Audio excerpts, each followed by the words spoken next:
Iowa Debris and Jennifer Lopez on talent.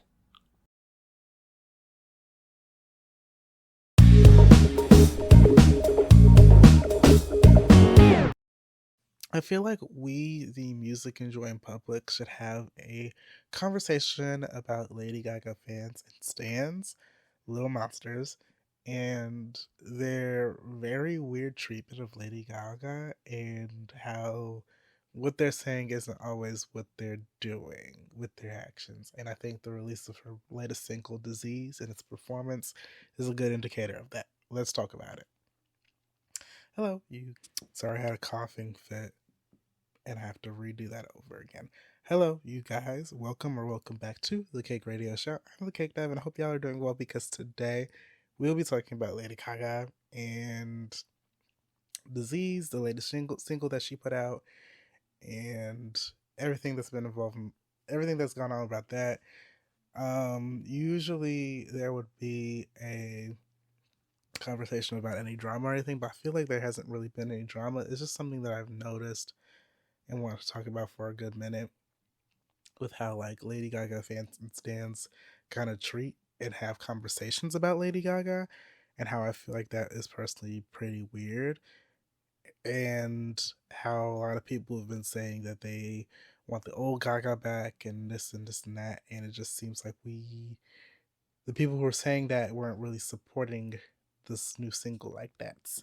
So for those who don't know, for those who missed it, Lady Gaga dropped her latest single for her newest album. The new single's called Disease. It came out about a week or two ago and around Halloween time. And the girls were like really talking about it for a good cute 2 seconds. The girls were really gagging and being like, oh, like it is like old giving old Gaga, like it is really giving the things. And I remember looking at like listening to the snippets and being like, "Ooh, like this is actually it is giving Gold Gaga," and seeing the snippet for the music video, the teaser for the music video, and seeing that and being like, "Oh wow, like that is actually really kind of iconic. Like it is giving a little bit like it gives old and new. Like it's giving a mix of like what we've seen with like Lady Gaga for a good moment of time as she's like gotten older and matured, as well as like some of the old nostalgic flair that we've gotten with like her Born This Way era and those different type of things. So the girls was talking about the album stuff like the girls were talking about the single and stuff like that, and the single was doing numbers with like the digital song sales charts.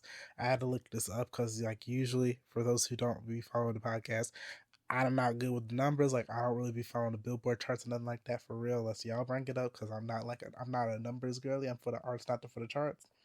In this case, I did want to talk about it because I think it is important to what I want to talk about with this video. And I know I was already ready to like drop in and talk about the song, but like there's some like prior information that has to be discussed before we even really get into the song. And y'all know how I do it if y'all listen to the podcast. If you haven't, be sure to tune into the previous episodes as well to get a feel of what I like do. But for background information, Lady Gaga posted, this year she's been kind of doing her thing. She was in Joker 2, and a lot of people were giving her praise for her performance in that, even though a lot of people were not feeling the film in particular. And then she posted a picture saying, like, oh, like, and it was like an itinerary for it's a I found a screenshot said VFF itinerario per Madame Lady Gaga. Tuesday the 3rd of September, Warner Brothers Welcome Dinner. Wednesday, September 4th, FAD World Premiere. What Folly Do for Joker 2, Folly Do, World Premiere and Press Conference, 6:20 p.m. Red Carpet. Thursday the 5th, Folly Do European Press Junket, and then important dates. The 4th of October was the release date for Joker 2 in theaters, and then an undetermined date for October for the first single for Lady Gaga 7. And before she released Disease, which is the first single, she released a companion album to Joker 2 called Harlequin. And Harlequin was like a collection of songs that were appearing on Joker 2, a lot of like musical and jazz centered songs. And the girls was not feeling, well, the fans were not feeling it. But like what I've noticed is that the fans have a lot of they react very weirdly. When I say fans, I mean like Little Monsters. They react really weirdly to Lady Gaga when she wants to do like jazz or anything centered like beyond the pop music that she wants that she's like gotten famous for. And the only reason I know is not because I'm not like it's not because I'm necessarily a little monster, but because I, you know, am on social media and interact with the circles of like stand-up and I'm on the cusp, so I'm able to see, you know, how certain fans and stands will be reacting sometimes. Like sometimes it comes to my little timeline and I get to see it. And I was seeing a lot of people like the album, and I personally listened to Harley Quinn. I actually like really enjoyed the album. Um, but I also saw a lot of people like making fun of the album, like joking about the album. And if I remember correctly, the album performed like it was one of the weakest perform like debuts on like Billboard charts for Lady Gaga's entire career. And a lot of people were really like dragging it with how it performed. And then everyone was like, okay, like let's move on to this actual single for the next album, since the companion album wasn't like LG7.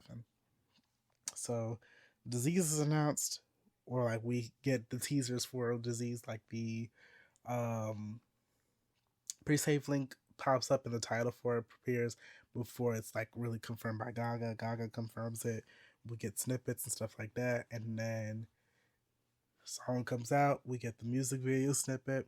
Music video comes out, and the track, like the girls was talking about the track. Like some of the girls were really liking it, and the snippets being like, "Oh, like this is really giving." Like old Lady Gaga, like this is giving the things that we were looking for a good minute. Like this is what we wanted, Gaga, da da da da. And the song came out, and it peaked at number 27 on the Hot 100. And the girls was like, some of the girls was like talking about like, oh, like you have some of the stands, of course, like from other stand groups try to drag it, and other people being like, oh, like it's a sleeper hit, da da da da. But for me, it's just really interesting, and like that chart number is not bad for Gaga by any means. And like I'm gonna like I know I'm bringing up the charts here, but I also want to like put an asterisk to me talking about charts with Gaga because I feel like I'll bring it up later in the conversation of what I want to talk about, but I think that the charts aren't necessarily important for Gaga because one, she's an established name, very massive artist, and two, similar to like Beyonce, she had an album that like was a sleeper hit that people grew to love over time, that the stands and fans really had to like, I guess, go on the defense for. And for Beyonce, it was the Four album, and for Gaga, it was Art Pop. And with Art Pop, there was a little bit more controversy. Like, of course, there's stuff like some of the weird things that she was doing with the rollout. There was also the R. Kelly song that was on the album that is no longer on like future reprints or on streaming or is even discussed nowadays. But the Little Monsters have had to defend it for years, and people have grown to like really love the album as time has gone on and stuff like that. So I feel like the charts don't matter in this case as much as I'm bringing it up, but I'm bringing it up for the sake that like, oh, like a lot of the stands and stuff like that were really dragging the performance of Harley Quinn. They're dragging the performances of like Lady Gaga in her like newer music and stuff like that. When it's not like something that is really like pop heavy stuff, like when it comes to jazz music and stuff like that, like they seem to really poke fun at how she really invested in it and shows her love for it. But they're really gagging when we get stuff like Chromatica and stuff like that. And that's not dissing Chromatica, because Chromatica is a great album. But I feel like there's this issue in which there's a certain portion of the fan base, and they do tend to be a little bit white. They tend to prefer this, like, they're on a one track mind. They seem to really want her, like, when I say her, I mean get Gaga. They really want her to kind of stick in this, like, path in which she's just making like pop music, and she's just doing the same things that she's done before. So they want more of like the pop heavy hits and a lot of the stuff that like is kind of rock adjacent and stuff like that. But it's kind of weird that like they're addressing it like that, and they're also being really rude to her in that sense. Because I've also seen tweets of like, you know, people making fun of her and being like, oh, like the old Gaga is gone. Like, I don't know what happened, or like, I don't know if the trauma has really gotten to her. Because like, some people bring up the fact that like she's done interviews talking about how like mental health and mental illness has like influenced her and how she approaches her career nowadays, and how that led to stuff like the development of Chromatica and stuff like that. And to me, it's very odd that like some people like take that and are like, oh, like the old Gaga is gone. It's because like we don't know who this new Gaga is and stuff like that. And they're kind of treating like the Gaga that we're seeing today as some like creature or some alien that has replaced the old gag worthy Gaga. And I feel like that's very odd to me, because like if you look at Lady Gaga and how she moves today, that's still the same Lady Gaga that we had like in the past. It's just that she has gotten older and has matured. And I feel like a lot of people, no, I'm assuming it's because she's a woman, but I feel like a lot of people just are not giving her the grace and the understanding that behind that. And I don't know, I feel like that's just like a thing that happens with a lot of women in their careers and stuff like that. Because we have to keep in mind that like there's other artists that have done things like they've aged and grown their music a little bit, stronger. Like we have people like I talked about Beyonce. She's kind of in this era, which like she is like experimenting with different types of music and paying homage to different types of artists. You had Renaissance, which was paying homage to a lot of like house music and the LGBTQ community. And as much as there was a lot of issues and conversations behind that, she still had a really iconic album. And I think that a lot of people are going to look back at Renaissance and really gag at how that was a moment. And then you also have like Howard Carter, which is this it's a country album, but it also like kind of jumps the boundaries of country. It's bringing homage to a lot of the different artists in country, bringing them on from the past, as well as a lot of the newer blacker artists in the space, giving them their flowers and making that a moment as well. And now you're seeing that album like sweep the Grammy nominations right now, and possibly even sweep the rewards once we get there. Um, so you have someone on that like positive end of someone who has like evolved their music and really grown it to be like this really experimental thing, and has like made it really strong as they've aged over the years. And then you have someone on the other extent like Katy Perry, who is really struggling to like build a consistent narrative that the audiences like want to hear. And it's not like lazy, because she released her 143 album this year, and she's kind of on track to be the flop of the year, because nobody liked the album. Nobody liked the fact that she collaborated with what's his face, who's like a really disgusting and horrible man, allegedly. Let me not get sued. And the songs just were not cute. I listened to the album, and the songs on the album was awful. Um, so you have people on that opposite extent, and I feel like not Katie. I feel like Lady Gaga is on an end closer to Beyonce, in which like she's experimented with different types of music throughout the years as she's aged. She does kind of, but like she's not like fully gotten rid of like her pop roots. She still leans into pop, because again we got the Chromatica album, and it seems like with the rollout of Lady Gaga 7 LG7, it seems like she's gonna be leaning more to like that pop and rock, like heavy metal song light and feel that we got with like the Born This Way album.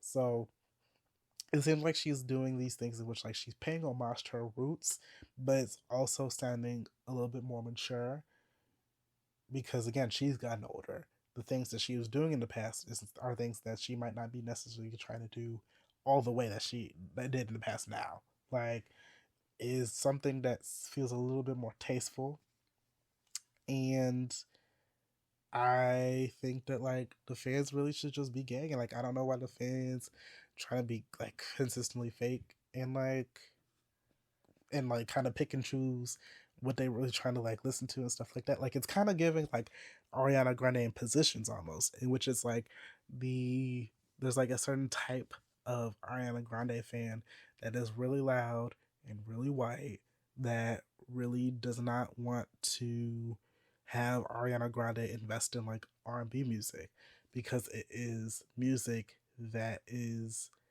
not like white pop, and the girls are just like the white gays are like, oh, like I can't get into this, like, and it's like, well, yes, because you're white and you just don't get it. Like if your ears, like not all white people, of course, but if your ears up into the, if your ears, you know, if you listen and really can dance to it a little bit, maybe you gag.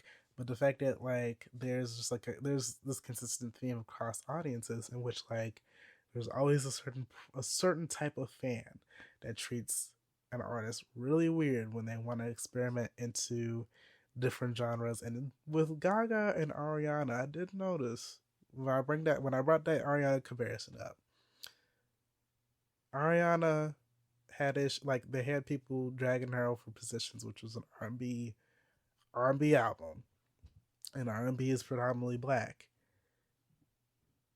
And then you have Gaga and how people have been dragging it when she does like jazz. And while like jazz is historically a black genre, while it doesn't have to be a black genre, again, neither of these genres have to inherently be black, but a lot of the things that make the genre go round and a lot of their collaborators do happen to be black. I just think it's really interesting that the side of the fan base that looks a little bit lacking in melanin really do be cutting up when it comes to these conversations. But like with Gaga, I feel like it goes a whole nother level because I don't know, like it just seems like the fans go a little bit harder in the paint for no reason. Like she hasn't done anything that's too offensive. She hasn't put out any songs that are like disastrously awful. At least nothing that I could think of. And like she still is making music and she still shows that she has like a love for music. It's not like a Frank Ocean thing in which like they like she fell off the face of the earth and just not talking to y'all about music, or like Rihanna in which it's like, oh, like she has some sprinkling of music here and there, but she's not really, her heart's not in it anymore, for real. That is just like y'all should be happy. Forget the troubles, come on, get happy. Like you know, like what she said on the Harlequin album that y'all was acting like y'all didn't like. But that's all my thoughts. I hope y'all enjoyed this episode of the Cake Radio Show. Let me know in the comments what y'all think about my thoughts on Lady Gaga and like the Disease track. I personally let me know what you thought about the Disease like single. I actually really enjoyed it. I'm excited to hear what the next singles are, and I'm excited to learn more about the rollout of this album. Like I'm excited for more Lady Gaga. But let me know what y'all thought about the track. Let me know what y'all think about my thoughts on like Lady Gaga fans and how like weird this all is. I obviously did not go in like specific details on a lot of different things, but I kind of gave a glossy overview. If y'all want me to do like a full on breakdown, I would love to do a second episode or possibly like hop in the comments and have conversations with y'all. But let me know. Like be sure to subscribe to the YouTube channel, like, subscribe, and share with your friends because you know you get access to episodes here before anyone else. And if you're listening to this on your favorite podcast platforms, Spotify, Apple Podcasts, iHeartRadio, what name you, thank you for supporting. Be sure to like and give the show a good rating because it helps, and be sure to share with your friends there as well. That has been all from me. I will talk to y'all later. Bye bye.